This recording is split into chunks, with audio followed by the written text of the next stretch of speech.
Hello and welcome, Namo Buddhaya.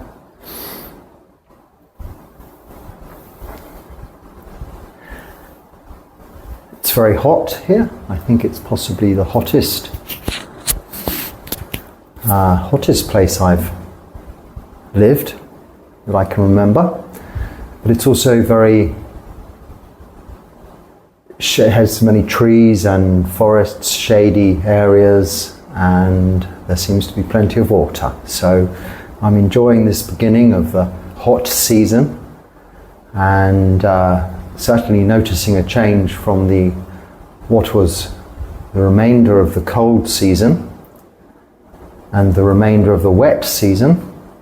In Asia we have wet, cold, hot, 3 seasons. And the wet went into the cold, continued to be wet until the hot arrived. So it seems like more or less one. But the wet season is yet to come, and I understand it's going to be, it's usually quite wet.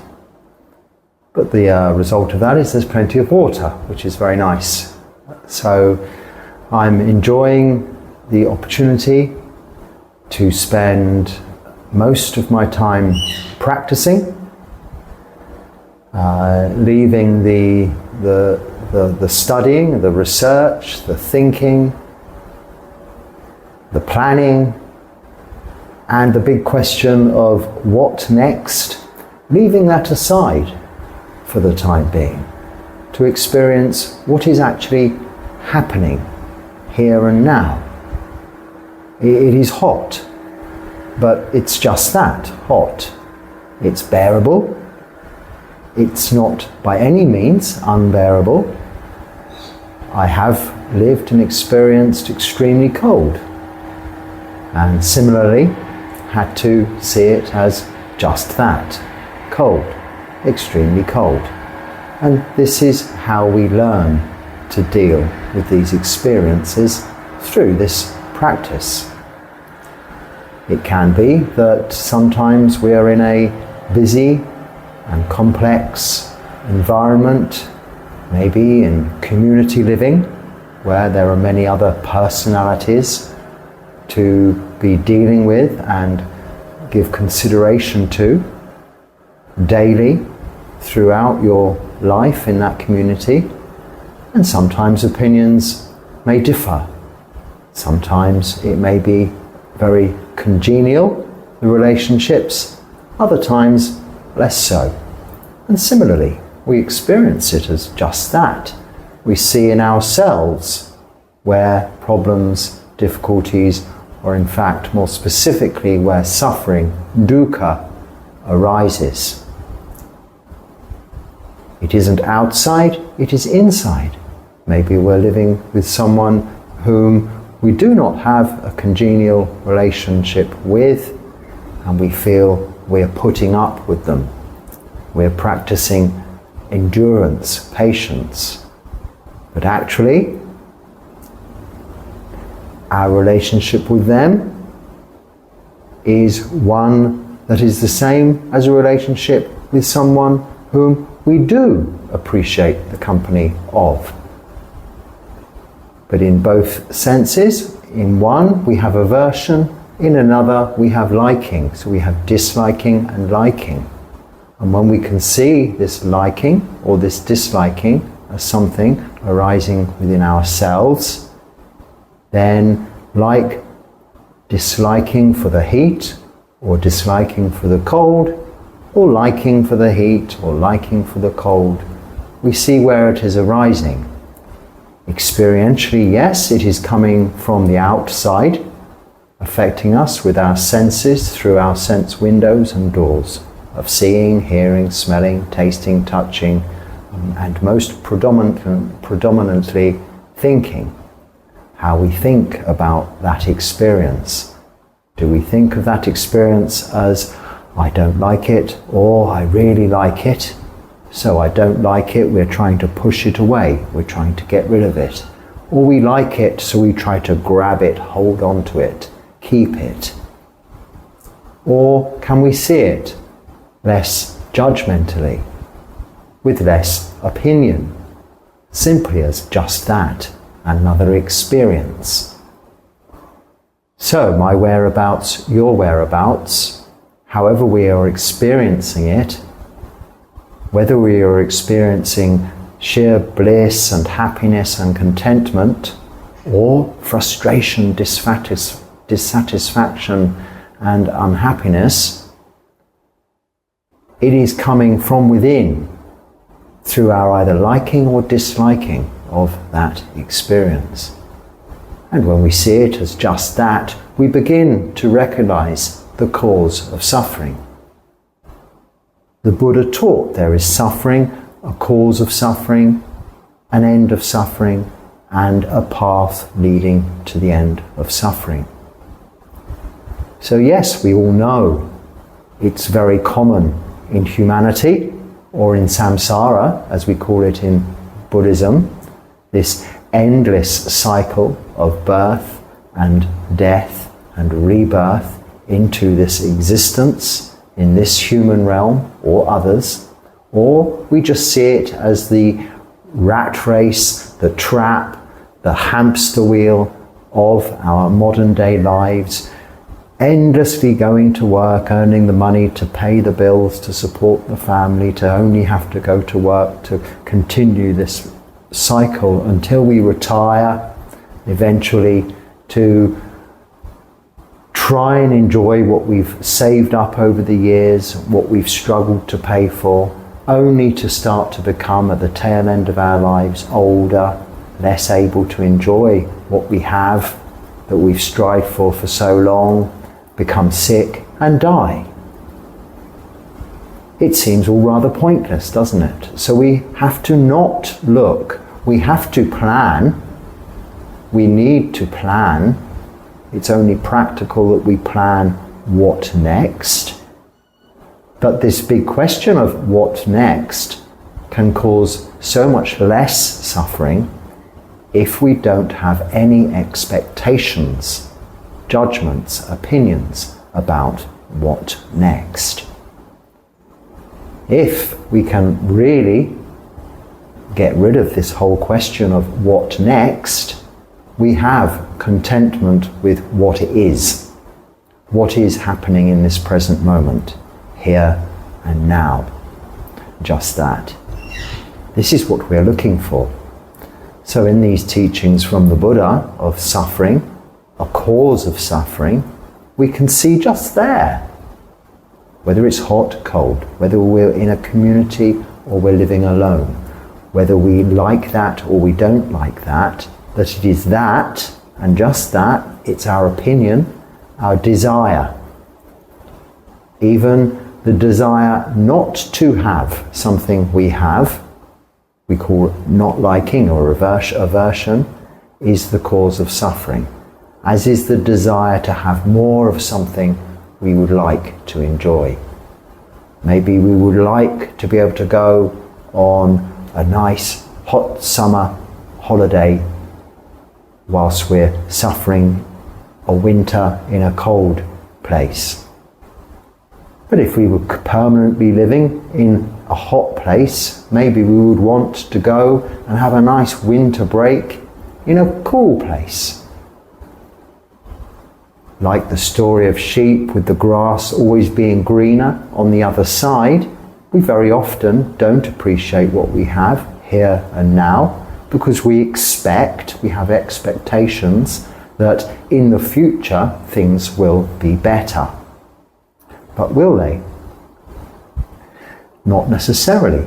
With even success, praise, gain, all of the achievements that we are trained and practiced and educated to get on with in our lives, from the minute we first are born, we're trained and taught to walk and talk and eat nicely and become to some extent self-sufficient in order to then be educated, go to work, earn and build our own families, bringing us into this circle, this cyclical samsara we call it, of life in this human realm, of aging, sickness and death ultimately.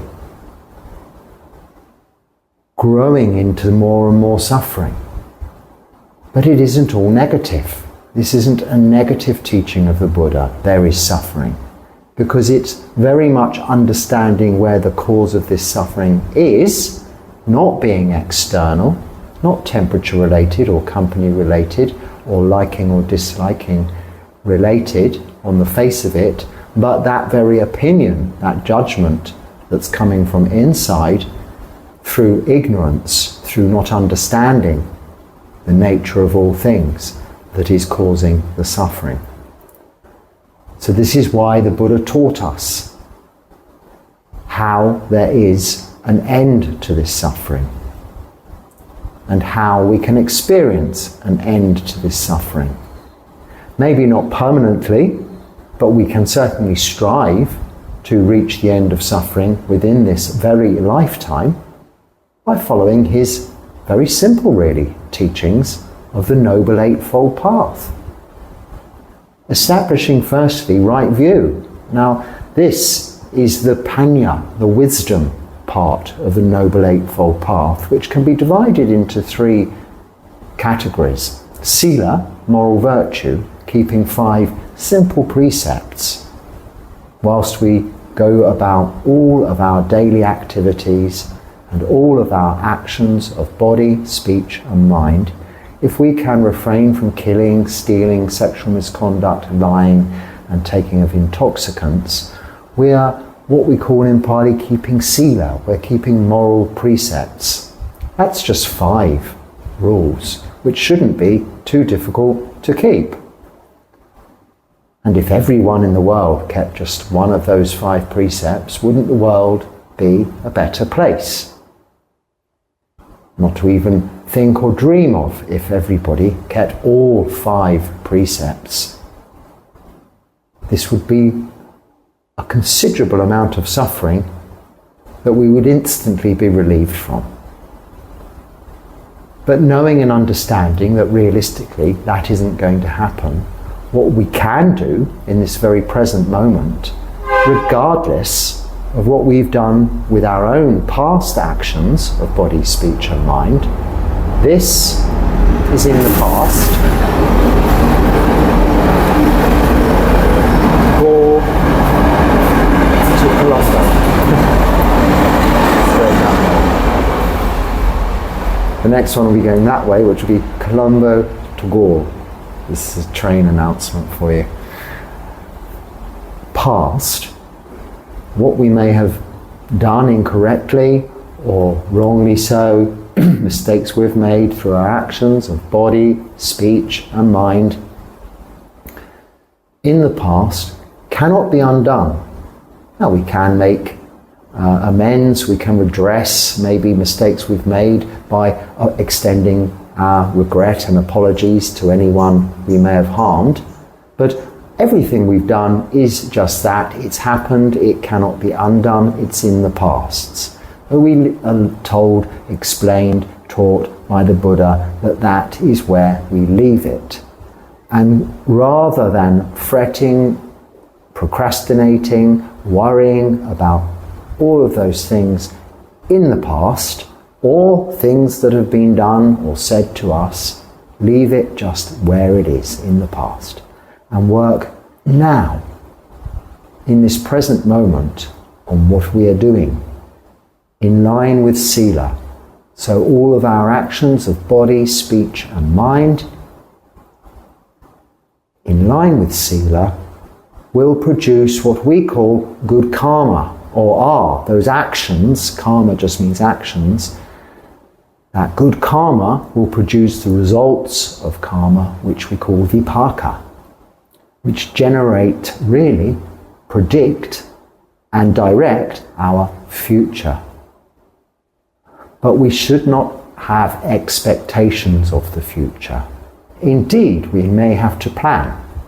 I, from time to time, have to plan where next, even if it's not what next, when it comes to changing countries for visas or something like this. I'm fortunate now that I can remain content for some time without that issue. It's being taken care of for me, and concentrate on my practice, but rather than that vagary of concentrating on my practice, specifically what that is, I can concentrate on keeping those same precepts as lay people, 5 precepts, but with the support of the 227 additional rules that bhikkhus have to help them. They're supportive guidelines, not so much rules, to help us keep those precepts. In addition, our precepts are, the third is, rather than sexual misconduct, is celibacy, and we are not to eat in the afternoon, we only eat in the morning. But other than that, our rules are much the same as yours, lay people. Bhikkhunis have some extra rules, they have 311, and that is to help support their slightly different circumstances in terms of their relationships with the rest of the sangha, other nuns and other monks, and of course lay people too. And their rules were made up slightly later. So these rules came about as a result of the Buddha, during his 45 years of teaching, his monastic disciples seeing where there were difficulties, seeing where occasionally maybe they made mistakes, and him laying down, not at first in writing, but by word of mouth, what is now known as the Vinaya Pitaka, and in conjunction with the Sutta Pitaka and the Abhidharma form the Tripitaka, the 3 baskets. This is the Dharma, the teachings of the Buddha, his legacy, as is practiced and then continued and has been continued to be taught by the Sangha. This is our refuge, the Buddha, the Dharma and Sangha. Just as simple as that. But this Vinaya Pitaka wasn't always there. It was established during his years of teaching through trial and sometimes error by practical means, by monks living this way. And it was then later written down, laid down as law, but not law in the restrictive sense, but as in the guidelines for the way that monks should live, in the form of the Vinaya Pitaka. Before that, on just a couple of days ago, Māgha Pūjā, the full moon of February, back 2,567 years ago, but how long into his teaching time I'm not sure. It was early because it was within 9 months of his enlightenment in Bodh Gaya that he was practicing in the coconut grove or bamboo grove, that was it, near what's a little mount called Vulture's Peak, not far from Bodh Gaya.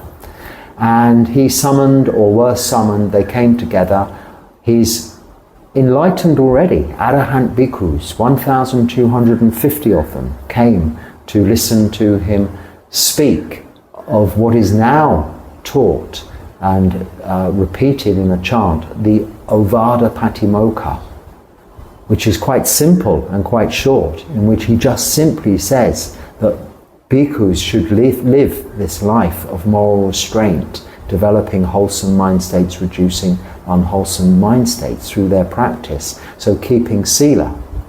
But this was the beginning of this structure that remains in place, of the repetition of these rules. We call simply the Patimokkha, the 227 rules, each and every new moon and full moon, the Uposatha, the lunar observance day, by the monastic sangha, when there are at least 4 other bhikkhus for you to do that with.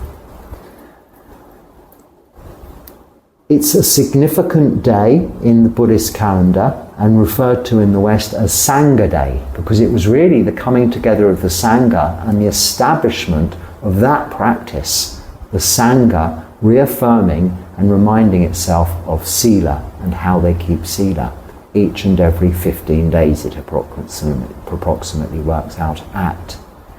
And what's significant and so important about that when we look at Buddhism today is that those rules and those guidelines have not changed. in all those millennia, 2,567 years, unlike the rule books of any other organization in history, including governments, countries even, it hasn't changed its rules. Buddhism has the oldest set of rules and regulations. If you like, if a company is established, it has something called memorandum and articles of association, and meetings are held, minutes are taken, they're written down, rules of how the company behaves, what its mission is, what it does, are changed, voted upon, talked about. But in the case of the sangha, this has never been. Only in the time of the Buddha did that occur. And they were refined down to what they are today, so that he was able to say on his deathbed that all his legacy need to be was not worshipping statues or the miracles that he had achieved throughout his enlightenment and his lifetime of teaching, but that established way of life, this existence of simply sila, samadhi, panya, remained in place. And this is what we're practicing to this very day in terms of sila, meditation, samadhi, but panya, wisdom, beginning that noble eightfold path, right view. And right view can be quite simple or very, very complex. But thinking of it in quite simple terms, it is the understanding that all things are impermanent, anicca, suffering, dukkha, anatta, not self, or out of our control, externally and even internally. Our idea of self, persona, is not a self, whatever we may think we are. It is as a result of the causes and conditions we have put in place. Where can we change that? Where can we alter that? From here in after. Not in the past, we cannot go back, but in this here and now, in the present moment, by keeping sila. So this understanding is right view. Then most of the Noble Eightfold Path, right intention, right speech, right action, right livelihood, the next four are sila. Speaking nicely, having good intentions. All of these precepts, if broken, can only be broken intentionally. If one accidentally causes harm, it is accidental. It wasn't your fault. You may accidentally, if it's dark, be walking on little insects you cannot see, and maybe they get squashed. This isn't killing. But if a mosquito lands on your arm, it stings a bit and you snap it, that's intentionally killing. Even if it's a reaction, it's still intentional, because you should learn this isn't nice, it's killing. Simple as that. So, right intention, right speech, speaking kindly, truthfully, in a timely fashion, and not using divisive speech. To some extent we can speak of trivial things. The weather is hot, as I opened this talk with. Maybe the train is late, or these kind of expressions of acknowledgement we use to break the ice when speaking to people. Even the Buddha himself said, when another monk comes into the monastery, you must ask, always, check, have they eaten? Have they got all the requisites they need? How was their journey? Are they having good practice in terms of the opportunity to meditate in the sangha where they've been staying? Just how are they? Generally acknowledging their existence. But other than that, unuseful speech, divisive speech, gossip, or just talking about tittle-tattle, we call sampabalapa, useless speech, is to be avoided where possible. So that we're speaking of matters of necessity that are useful and encouraging and kind. But if not of that nature, but keeping relatively what we call noble silence. And then our actions of body, we've just spoken of speech, but the actions of body doing no actual harm, how we act in the way we do things, with thought for others, brings about the practical use of mindfulness, so that we go about our daily activities carefully. Livelihood. Sometimes we don't have much choice about this, but if we are in a livelihood we know is perhaps not good in terms of sila, so if you're paid to kill, or if you're paid to promote intoxicants, or if you are a bank robber, this is not good livelihood. You need to review your career opportunities, and at the first chance you get, change the direction in which your career is going, even at the sacrifice of wealth. Because money will not bring you happiness. Gain, acquisition only brings suffering. The most common question I am asked is, why did you become a monk? Why? Because I realized that acquisition is just suffering, dukkha. Renunciation is contentment, sukha, or happiness. And the way to renunciate, to give things up, is to take this form, to ordain into the sangha of Buddhist monks. Because we let go of samsara, all of our worldly possessions, even our relationships, in exchange for just simple robes, food once a day that's given to us and has to be offered to us in our hand, simple shelter that is provided. I have very comfortable surroundings currently, but it has to be provided by lay people. And medicine when necessary. I've recently had requirement for all kinds of medical treatment and of medicine, which likewise, kindly, through the support of lay people, has been provided. Other than that, we renounce everything in terms of what we would have considered before maybe control over those aspects of our lives, but for the sake of faith, saddha, in the Buddha Sasana, the Buddhist religion, or establishment of the Buddha, Dharma, Sangha as it currently is. Faith in that refuge we take. Refuge, a home, a protection in the Triple Gem, Buddha, Dharma, Sangha. Have absolute faith in that. This is what leads us to be able to renunciate, to give up. Now, we don't have to do this for life, but we're encouraged to try it and experience it for ourselves and see that that really is where we can be free from suffering. Because we are immediately taking away a lot of the power of what we call power of choice. It is not so much power, but just additional suffering.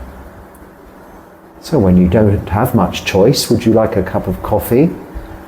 Yes, please. Milk and sugar? Yes, please. And that's not too hard, not too much suffering there. But when you have a board full of different cups of coffee, from espressos to cappuccinos to Americanos to this frothy, that frothy, not so frothy, flat, white, brown, green, whatever there may be, maybe you specifically know what you want, but usually a variety of choice might appeal as something, wow, there's so much choice on the menu. But when you look at it closely, you see it's just additional suffering. A few items on the menu, it's much easier to choose something you like with less concern and stress that maybe you should have had that one. So, moving on through that noble eightfold path, we come into the side of meditation with right effort or right energy, but right effort is perhaps a better word in the context of the Noble Eightfold Path, Samaviriya. Right effort can be applied to keeping sila, so the effort for monks to come together to recite the Patimokkha.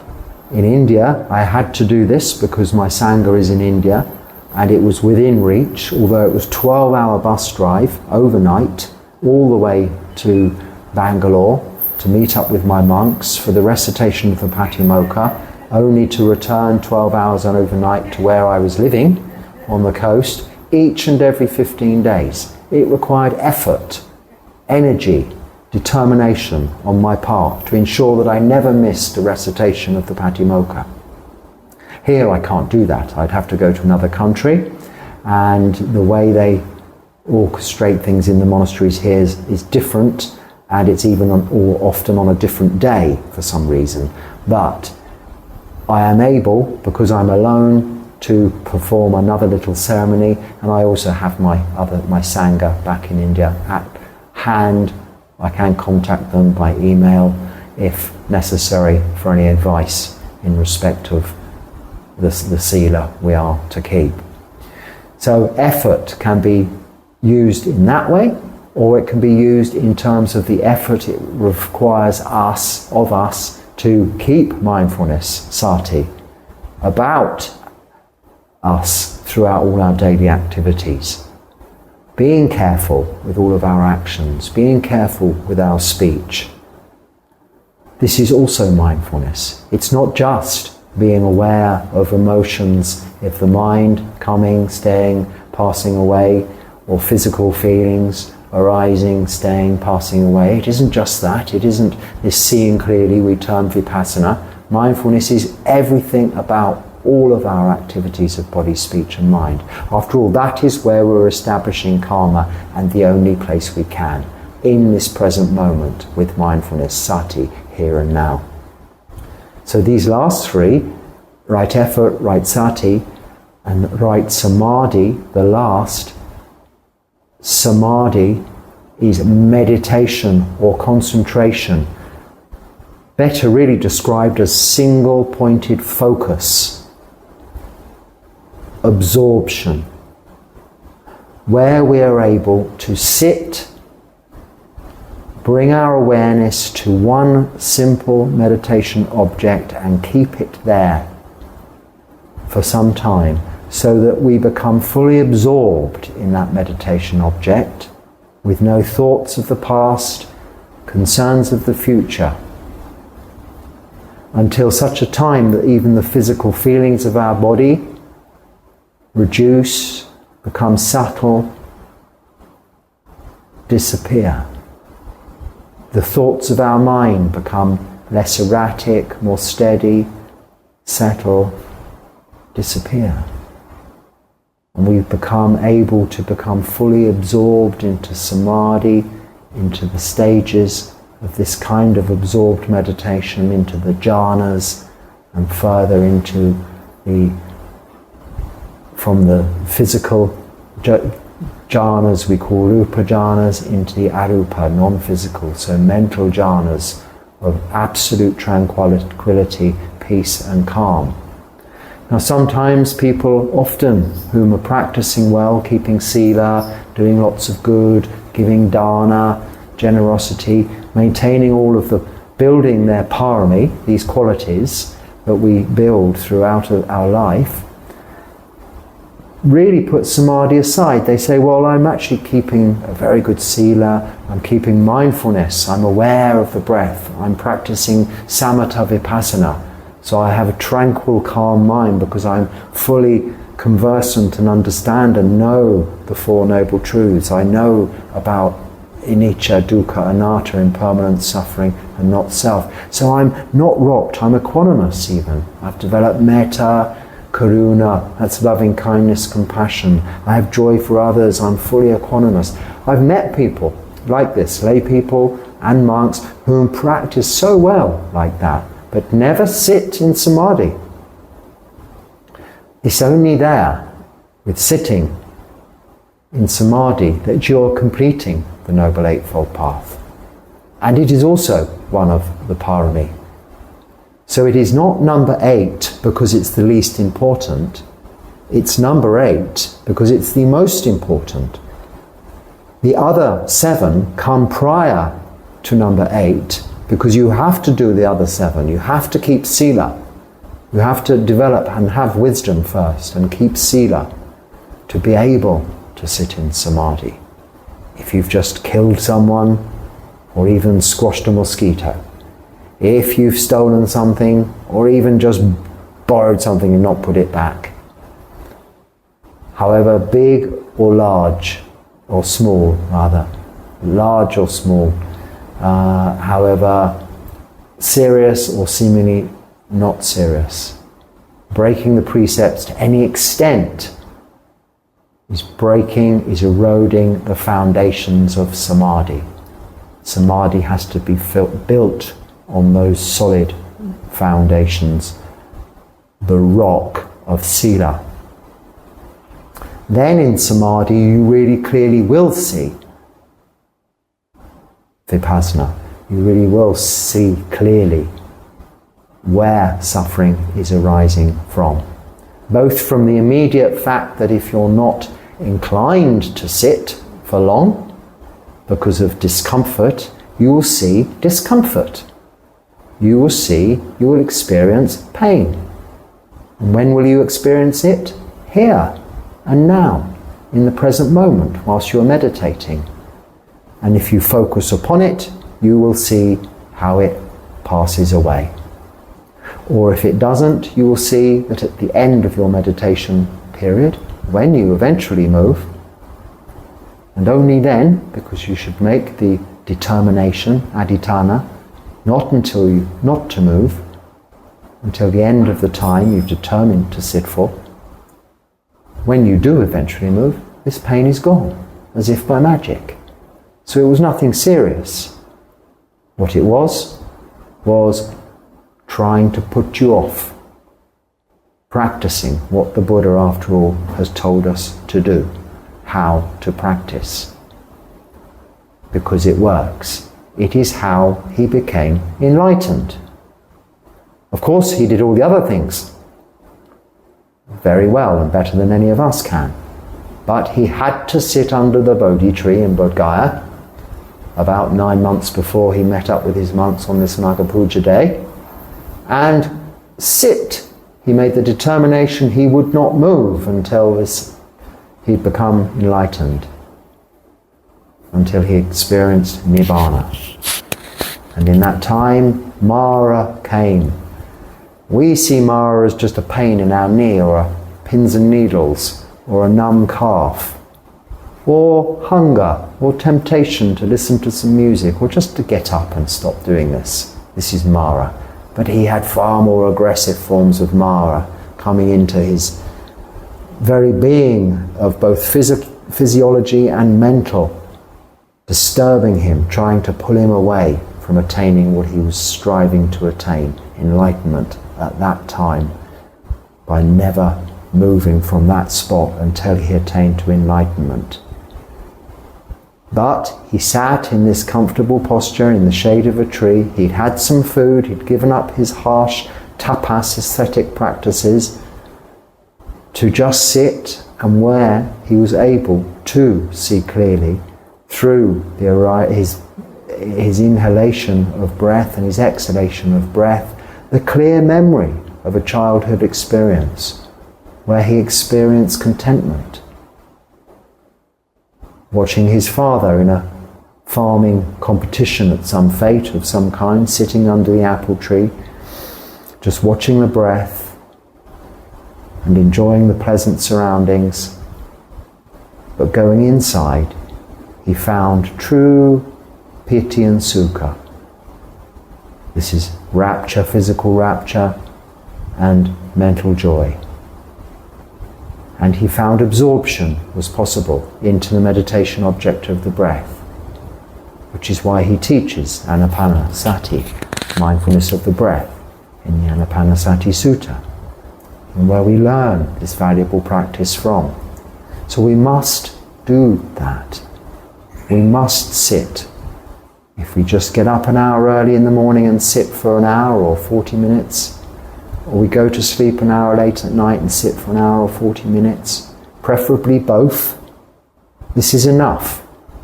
I guarantee to you now, if you do this for 7 days, without fail, you will see marked improvement in everything. All sankhara, which are all things. Mental formations it often refers to, but actually all things will seem better to you. Even suffering will seem less like suffering, because you are developing panya, you're developing right view, you're developing the understanding of anicca, dukkha, anatta through the very process of sitting with determination for a while. So that's the Noble Eightfold Path the Buddha taught us. Our way we live in the present moment with sila, but how we can really get to the bottom of these Four Noble Truths to understand the cause of suffering. After all, this is where, by understanding the cause of suffering, we can eventually arrive at the end of suffering through practicing the Noble Eightfold Path. To see that, we need to know it comes from desire. And this isn't necessarily lack of motivation. We can have good desire.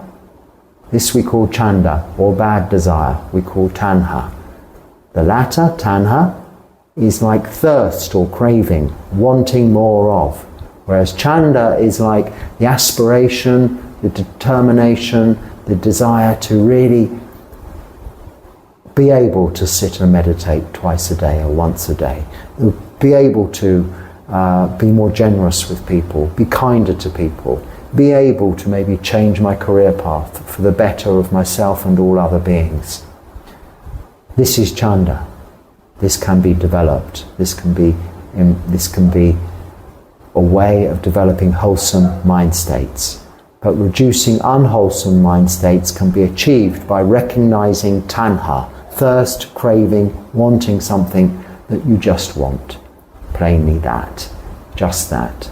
Not that you need. We need food to eat. It needs to be tasty for us to be able to digest it satisfactorily. But we don't necessarily need a whole variety of different kinds of food all of the time. From time to time, occasionally, yes, it's nice. But we can live simply in that respect. This makes our lives simpler, more easy to manage. We have to work less, earn less, free up more time for the practice that the Buddha taught us. Free up more time for meditation. But so importantly, not to have expectation. Yes, to have plans, but not expectations as to how those plans will turn out. Be positive, yes, not negative. This is a path of happiness. We can derive and feel so much joy and happiness from our good actions of body, speech and mind. So don't feel afraid to experience that happiness and enjoy it. This is the path for happiness.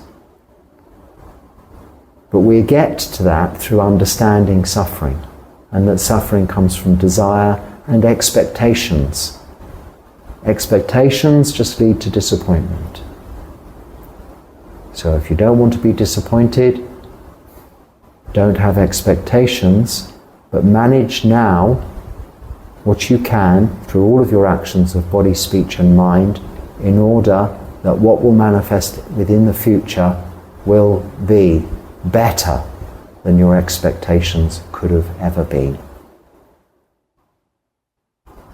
And that's simply what the Buddha taught. And on this or that, a few days ago now, Māgha Pūjā, when bringing those already enlightened arahants together to give them what was seemingly a quite straightforward and simple talk, is a very important and significant part of the Buddhist calendar for us to recognize.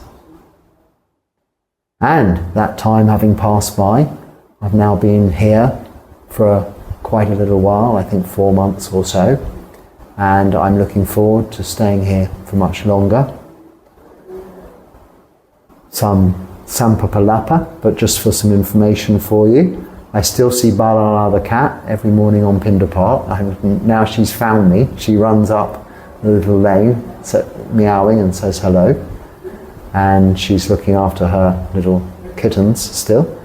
And the new kuti, or little vihara, where I will be staying, which is just that way, a little way along the track here, a bit more into the forest, is still ongoing. It's work in progress, but there's no hurry for that. I have no expectations. It's being done. It's out of my hands. Everything is taken care of me, for me, on a practical level.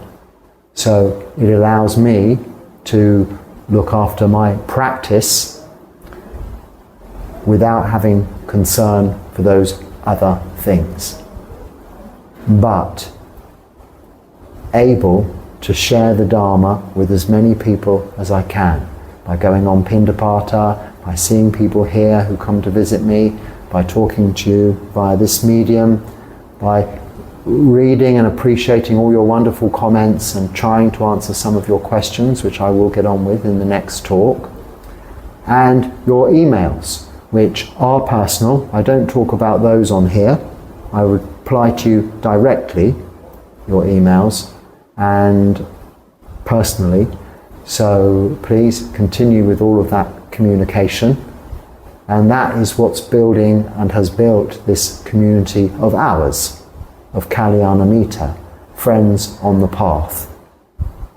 Following the Noble Eightfold Path, some of us, not all of us necessarily, but seeing that as an option, an alternative to samsara as it can be, to a samsara as it can be improved upon.